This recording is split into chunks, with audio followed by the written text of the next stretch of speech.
Morning all of you. कल हमने क्या पढ़े थे? कल हमने सेकंड चैप्टर के क्वेश्चन आंसर पढ़े थे। क्या पढ़े थे? सेकंड चैप्टर के क्वेश्चन आंसर। और आज हम क्या पढ़ेंगे? आज हम पढ़ेंगे थर्ड चैप्टर। क्या पढ़ेंगे?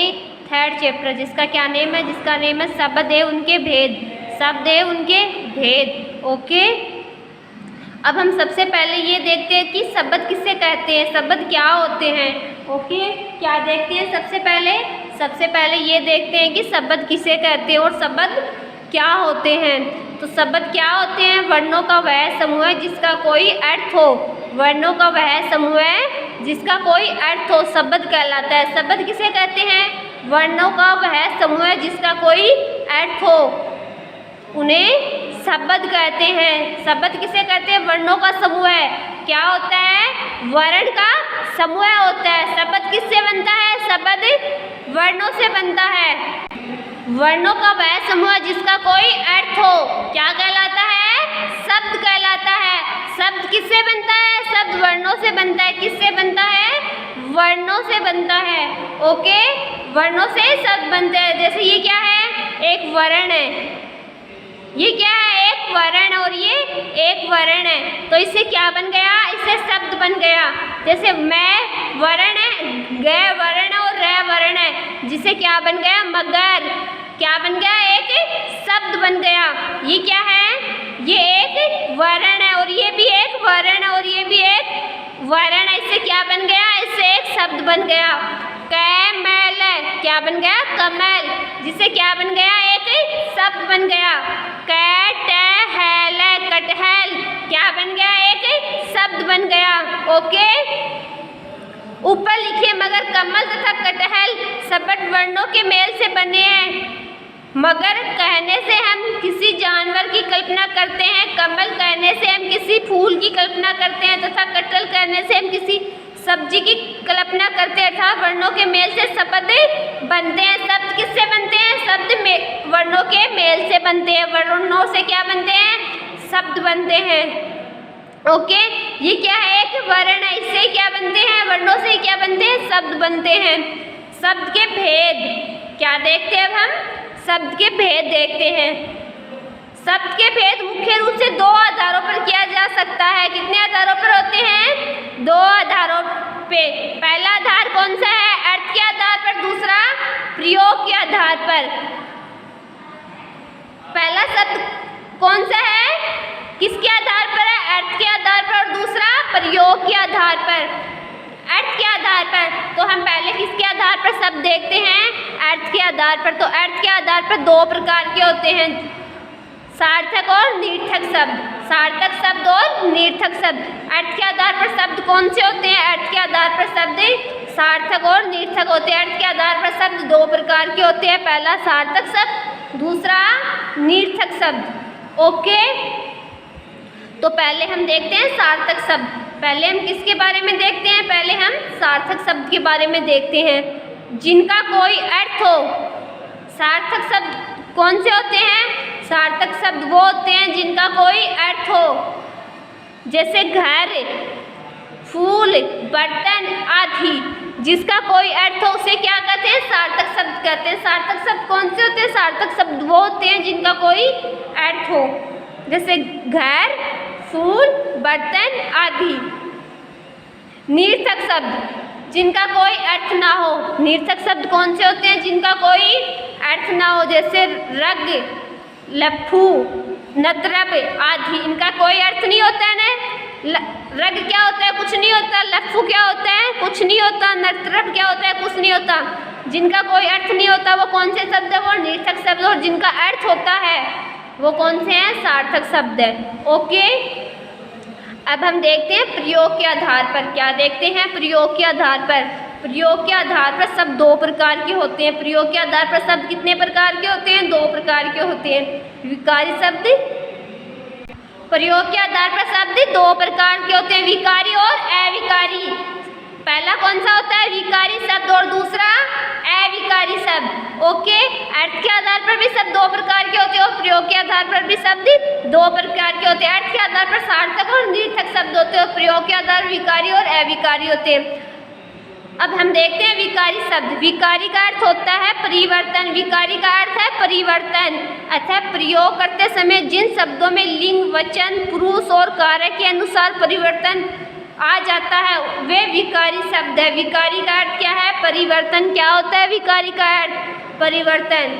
अतः प्रयोग करते समय जिन शब्दों में लिंग, वचन, पुरुष और कार्य के अनुसार परिवर्तन आ जाता है वे विकारी शब्द कहलाते हैं। विकारी शब्द कौन से होते हैं? विकारी का अर्थ है परिवर्तन। अतः प्रयोग करते समय जिन शब्दों में लिंग, वचन, पुरुष और कार्य के अनुसार परिवर्तन आ जाता है वे विकारी शब्द कहलाते हैं। विकारी शब्द 4 प्रकार के होते हैं। विकारी शब्द कितने प्रकार के होते हैं? 4 प्रकार के। संज्ञा, सर्वनाम, विशेषण, क्रिया। कौन कौन से होते हैं विकारी शब्द?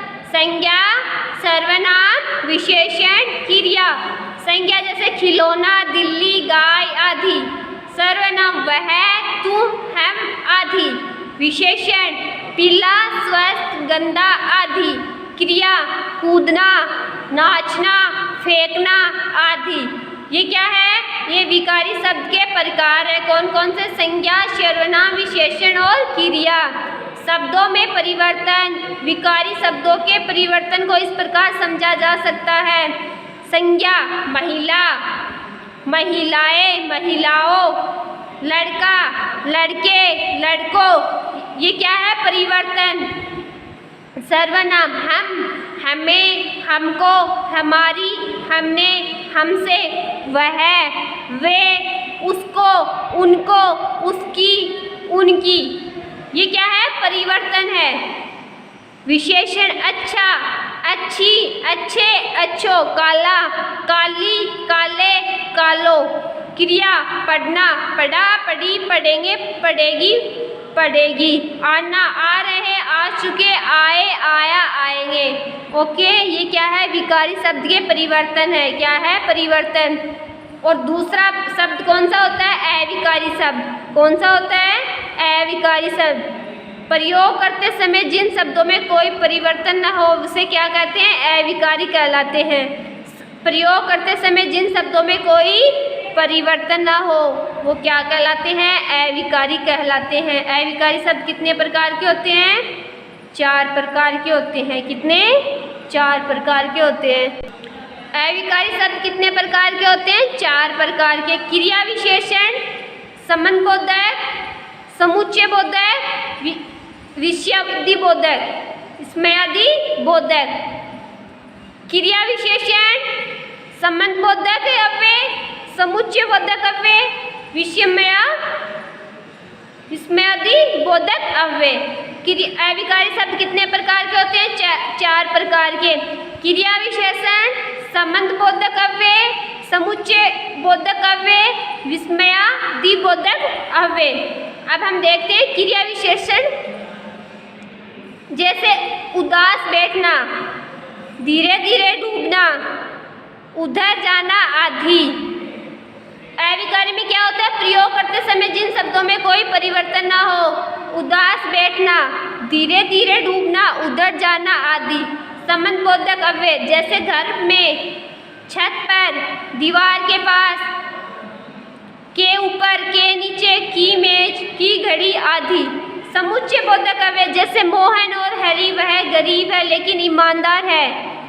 विस्मयादि बोधक अव्यय ओहो, वाह, शाबाश, अरे, हाय आदि। इस प्रकार विकारी तथा अविकारी शब्दों को मिलाकर प्रयोग की दृष्टि से शब्दों के 8 भेद होते हैं। कितने भेद होते हैं? 8 भेद। 8 भेद कैसे होते हैं? विकारी शब्द के कितने भेद होते हैं? 4 और अविकारी के 4, तो कितने हो गए? 8 भेद हो गए। ओके, तो आज हमने क्या पढ़ा है? आज हमने शब्द है उनके भेद पढ़े हैं। ओके, तो आपको क्या करना है? शब्द को अच्छे से समझना है। क्या करना है? अपनी बुक से अच्छे से इनको समझना है, इनको अच्छे से पढ़ना है। ओके, तो आज आप क्या करोगे? आज आप इस चैप्टर को अच्छे से पढ़ोगे और अच्छे से समझोगे। ओके ओके बच्चों, शब्द के चैप्टर को आपको आज अच्छे से पढ़ना है और अच्छे से समझना है कि शब्द क्या होते हैं। वर्णों का वह समूह जिसका कोई अर्थ हो उसे क्या कहते हैं? शब्द कहते हैं। शब्द ये क्या है? वर्ण है। इनसे क्या बन रहे हैं? शब्द बन रहे हैं। शब्द किनसे बनते हैं? शब्द वर्णों से बनते हैं। ओके, किससे बनते हैं? वर्णों से बनते हैं, जिसका कोई अर्थ हो। उस शब्दों को दो प्रकारों पे बांटा गया है, एक अर्थ के आधार पर और प्रयोग के आधार पर। अर्थ के आधार पर शब्द दो प्रकार के, सार्थक और निर्थक। सार्थक शब्द वो होते हैं जिनका कोई अर्थ हो, और निर्थक शब्द जिनका कोई अर्थ न हो। विकारी शब्द, विकार का अर्थ है परिवर्तन तथा प्रयोग करते समय जिन शब्दों में लिंग, वचन, पुरुष और कारक के अनुसार परिवर्तन आ जाता है वे विकारी शब्द कहलाते हैं, और जिनमें परिवर्तन नहीं आता है वो अविकारी शब्द कहलाते हैं।